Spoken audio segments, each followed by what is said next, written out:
दरबार में मेरा देवादिदेव महादेव माता पार्वती के साथ होली खेलता है, मेरा कृष्ण कन्हैया राधा रानी के साथ होली खेलता है। आप भी अपने इष्ट मित्रों के साथ होली खेलिए और दिल से खेलिए। एक बात बहुत ध्यान लगाकर सुनिएगा, एक बेलपत्री और उस बेलपत्री में एक चंदन की बिंदी और एक अक्षत का दाना मात्र रखकर भी अगर शिवालय पर चढ़ा दी जाती है,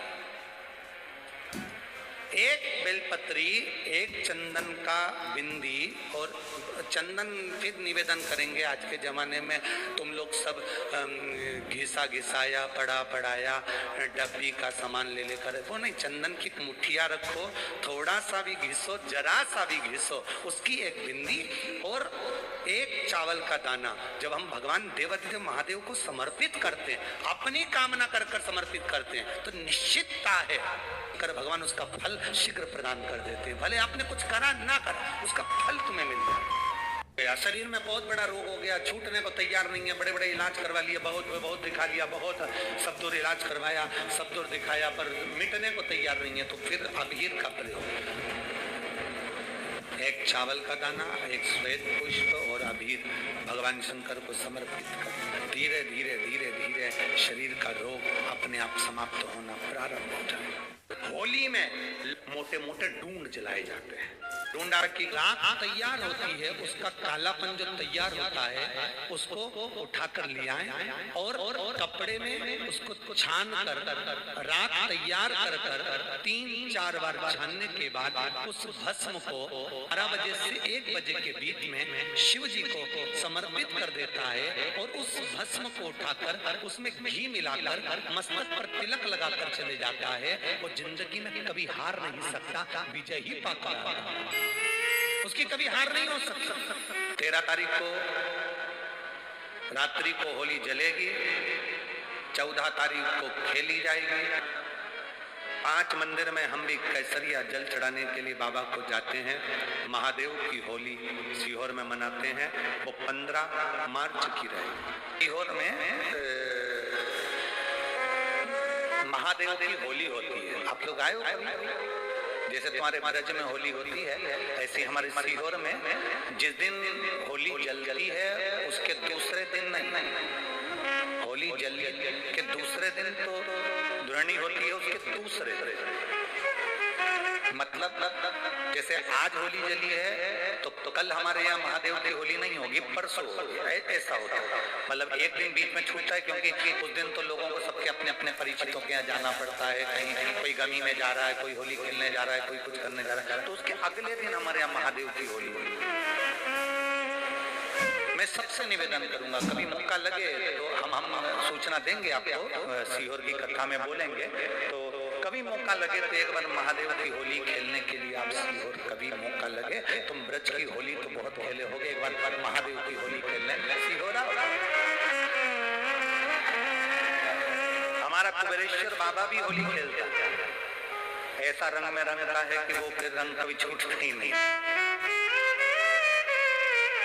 एक ही दिन करते हैं बस, एक तो कभी अपने स्वभाव को नहीं बदलना। हाँ, हम भी उसमें रहते हैं, पूरी होली में आपके साथ में गुलाल खेलने के हम भी साथ तुम्हारे साथ चलते, क्योंकि हम 5 महादेव के साथ होली खेलने के लिए उस दिन निकलते हैं। 5 महादेव, उस दिन हमारा नियम रहता है 5 महादेव के मंदिर जाना है, उनके साथ रंग खेलकर। 5 महादेव के साथ जो रंग खेला वो जिंदगी में पंचम इंद्री हो, चाहे वो कर्म इंद्री हो, चाहे वो ज्ञान इंद्री हो, चाहे वो मन रूपी इंद्री हो, ये सब भगवान के रंग में रंगी रहे, इसलिए हम 5 महादेव के साथ होली खेलने के लिए उस दिन निकलते हैं। हमारे कभी आपको मौका लगे तो आप अंदाजा लगाना, जो सीहोर के आसपास के हो या आसपास रहते हो, और छुट्टी मिल जाए तुम्हें होली के समय पर, तो उस समय पर स्मरण करना, जिस दिन होली जलती उस दिन नहीं, उसके दूसरे दिन भी नहीं, उसके तीसरे दिन शिव चतुर्थी सुबह हम जल्दी उस समय 9 बजे होली खेलने के लिए बाबा के साथ निकल गए। शिव चतुर्थी अहम से अहंकार से दूर हो जाओ, दिवाली तुमको थोड़ा सा अभिमान सिखा सकती है, रक्षाबंधन तुमको थोड़ा सा अभिमान सिखा सकती है, मकर संक्रांति तुमको थोड़ा सा अभिमान सिखा सकती है। कई माताएं मकर संक्रांति पर सामान बांटती है, कोई कहेगी मैंने चलनी बांटी, कोई के मैं बाल्टी बांटी, कोई के मैं डब्बा बांटी, मैंने तो ये बांटा, मैंने तो थोड़ा सा अहंकार सिखा सकती है मकर संक्रांति भी। रक्षाबंधन भी तुमको अहंकार सिखा सकती है, मैंने तो देखो चांदी की राखी बांधी, मैंने सोने की राखी बांधी, मेरे बहन ने साड़ी दी, मेरे भाई ने ये दिया, मेरे भाई ने, वो भी अहंकार सिखा सकती है। दीपावली भी अहंकार सिखा सकती है कि मेरे पर्दे के लगाए, सोफा सेट किसने का लिया, बेड शीट किसने के लिए, मैंने घर में रंगोली ऐसी डाली, मैंने गुजिया पपड़िया ऐसा बनाया, वो भी अहंकार सिखा सकती है। सारे त्योहार अभिमान सिखा सकते हैं, केवल एक होली ऐसी होती है जो अहंकार से भी सिखा सकती है। मालूम नहीं पड़ता व्यक्ति की शान क्या, सत्ता क्या, शोहरत क्या, कौन हो तुम, रंग में डूबे हुए हो।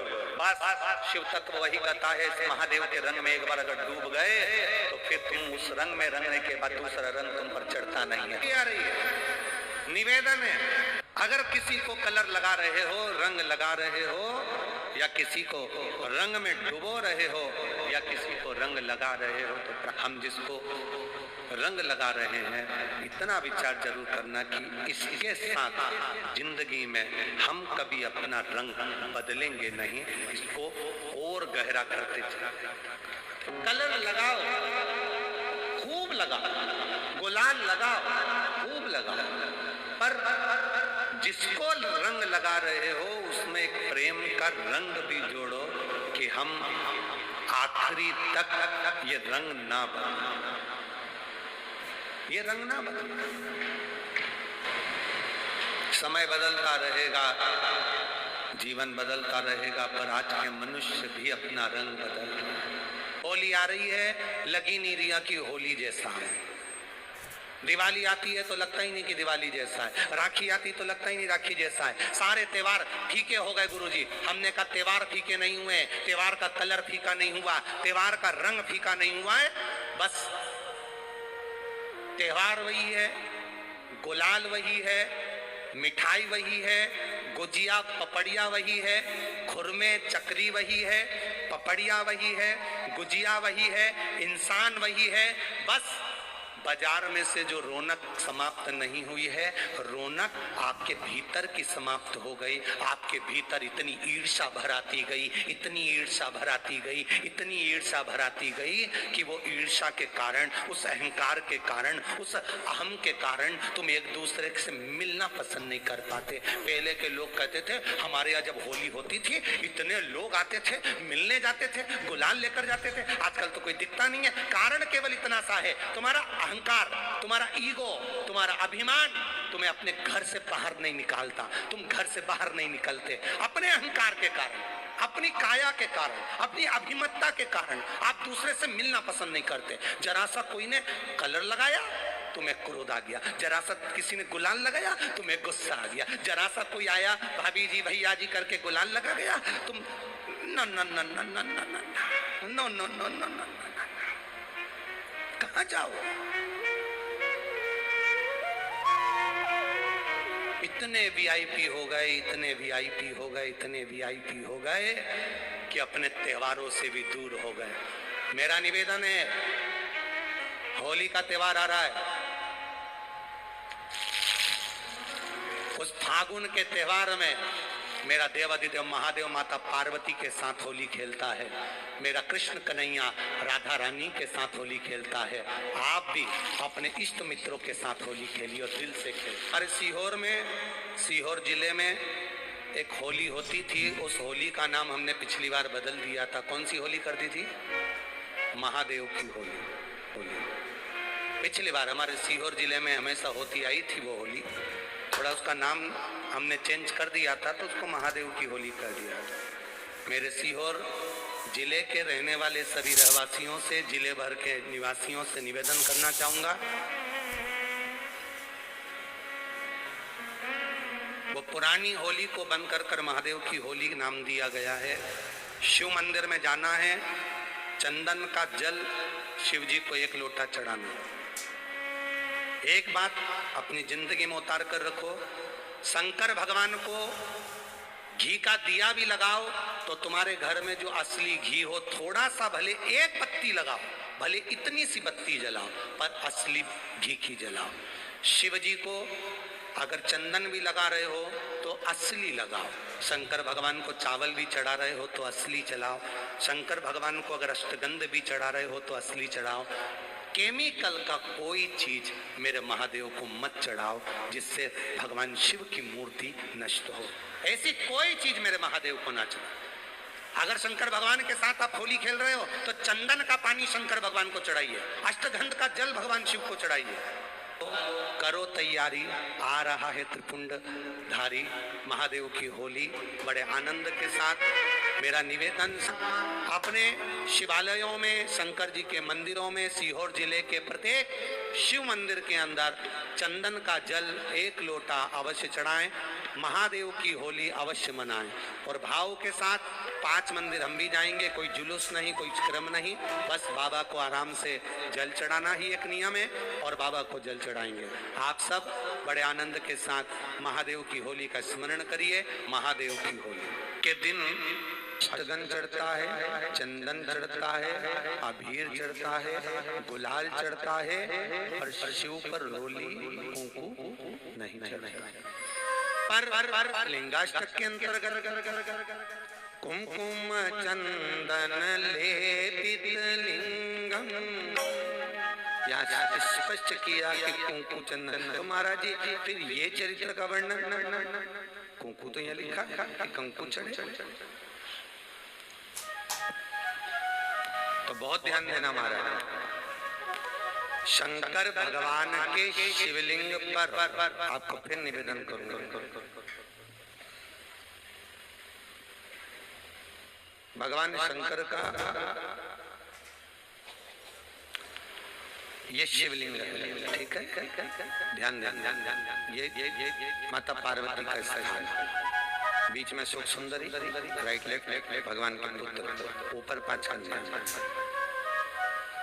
पूरे शिवलिंग पर आप सब कुछ समर्पित करो, पर कुंकु जब भी शंकर को चढ़ाओगे तो जो पार्वती का स्थान है वहीं पर आप चढ़ाओ पार्वती का स्थान। क्योंकि माता जगज्जननी जगदम्बा माता पार्वती ने शंकर से जो मांगा है, आपके शरीर पर रक्तांबर ना, ठीक है, आपके शरीर पर रक्तांबर ना महाराज। क्योंकि कोई भी पत्नी अपने पति को कभी रक्त में सना हुआ नहीं देखना चाहिए। महादेव की होली के दिन और बेलपत्री की जड़ के नीचे जाकर प्रयास करा करो कि लाल चंदन का जल, लाल चंदन को घिसकर कलश में उस चंदन को डालकर जल भरकर उसको बेलपत्री की जड़ के नीचे सींचन करने का प्रयास करो। है कि धीरे धीरे कर कर वो दुख समाप्त होगा, वो दुख हटेगा ही। एक बहुत ध्यान देने वाली बात है कि अगर मान लो कि कहीं पैसा अटक गया है, नहीं आ रहा है, बहुत अथक प्रयास कर लिया, चंदन का जो जल होता है ये व्यक्ति के जीवन में जो धन कहीं रुक गया, अटक गया, नहीं दे रहा, बेलपत्री के वृक्ष के नीचे, जड़ के नीचे सींचन करने से वो प्राप्त होता है।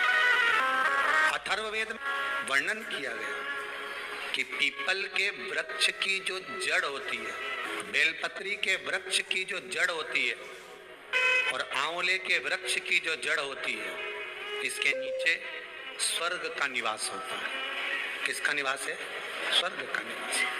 जहां पर ये वृक्ष होता है और उस वृक्ष के नीचे बैठकर हम जब किस जल का सींचन कर रहे हैं, जैसे अभी आपको कहा था कि जल में अगर लाल चंदन मिला हो और आप बेलपत्री के जड़ में सींचन कर रहे हैं तो लक्ष्मी की आवक बढ़ेगी। कहीं पैसा अपना अटक गया, नहीं आ रहा, आएगा।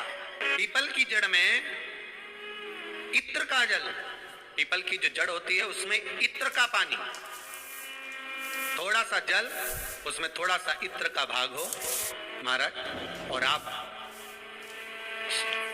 भगवान पीपल देव, पीपलेश्वर महादेव का स्मरण कर कर पीपल की जड़ में अगर जल चढ़ा रहे हैं और मान लो शरीर में कोई कष्ट हो गया है, शरीर में कोई रोग हो गया है, कोई मालूम पड़े ये हाथ 4 दिन से दुख रहा है, या 4 दिन से ये नस दब गई है, या ये कमर दब रही है, तो आप 2-4 दिन कर देखो। कलश के अंदर जल में इत्र का थोड़ा सा भाग, पीपल की जड़ के नीचे आप उसका सिंचन करिए पिपलेश्वर महादेव के नाम से। उस जल को थोड़ा सा भाग लेकर आ जाओ, उसी में से जो चढ़ाया है, और उस स्थान पर जहां कष्ट है उसको लगाना प्रारंभ करिए। 2 दिन 3 दिन कर देखो। प्रैक्टिकल करने में क्या जाता है, सीवर वाला महाराज झूठ बोल रहा हो तो कभी कभी अगर ऐसा लगे जीवन में कि दुख बहुत ज्यादा आ गया है, बहुत तकलीफ आ गई है, तो लाल चंदन को घिसकर उस लाल चंदन का लेपन भगवान शंकर पर कर फिर पानी चढ़ाओ। अगर कोई संकट भारी है और निकट,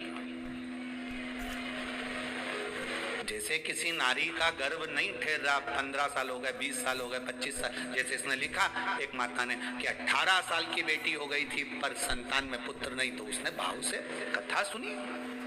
ऐसे आपके भीतर अगर 20 साल हो गए, 25 साल हो गए, 30 साल हो गए, संतान का सुख ही नहीं है, लाल चंदन का लेपन बाबा भोलेनाथ पर करना प्रारंभ करो। पीठिका पर लाल चंदन का लेपन करना प्रारंभ करो, लाल चंदन से बाबा का श्रृंगार करना प्रारंभ करो। एक बेलपत्री पर लाल चंदन, दोनों पत्ती नीचे वाली, जो नीचे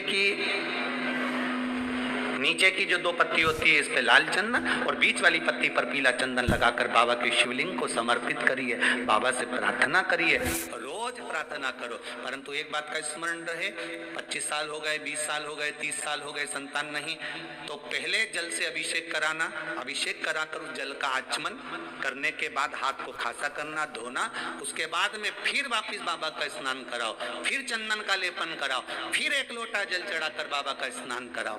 बाबा का बड़ा सुंदर भाव से लाल चंदन से जो अभिषेक करता है, बाबा को लेपन कर फिर जल चढ़ समर्पित करता है, निश्चित है उसकी गोदी मेरा देव अधिदेव महादेव जरूर भरता है, निश्चितता है। हम तो बेटियों से भी कहते हैं, जिसका विवाह नहीं हो रहा हो, 25 साल, 30 साल, 27 साल, 28 साल, 32 साल, 40 साल हो गए हो, नहीं हो रहा हो बेटा बेटी का विवाह, उसे लाल चंदन का प्रयोग अशोक सुंदरी वाली जगह पर 7 बिंदी लाल चंदन की लगाकर 7 बेलपत्र 7 बिंदी पर रखिए, और महाराज अपनी कामना कर भगवान से आइए, बाबा देगा, करेगा, 3-4 महीने में विवाह पक्का करेगा। ये लाल चंदन की महत्वता है, शुद्ध तत्व। रोग बढ़ गया, बेलपत्री के वृक्ष के नीचे दीप लगाना प्रारंभ करो, बाबा से विनती कर घी का दिया लगाइए बेलपत्र वृक्ष के नीचे, बाबा से निवेदन करिए, रोग निवारण।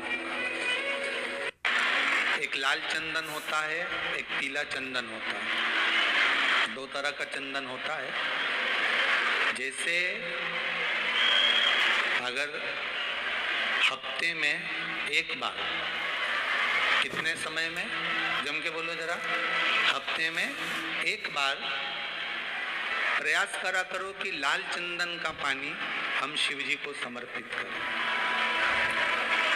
और लाल चंदन का पानी अगर शंकर जी को समर्पित कर रहे हो तो शिव मंदिर में चढ़ाने के बाद में थोड़ा सा पानी बचा हुआ किसी बेलपत्री के वृक्ष के नीचे, किसी भी बेलपत्र के वृक्ष के नीचे लाल चंदन का पानी थोड़ा समर्पित करें। जैसे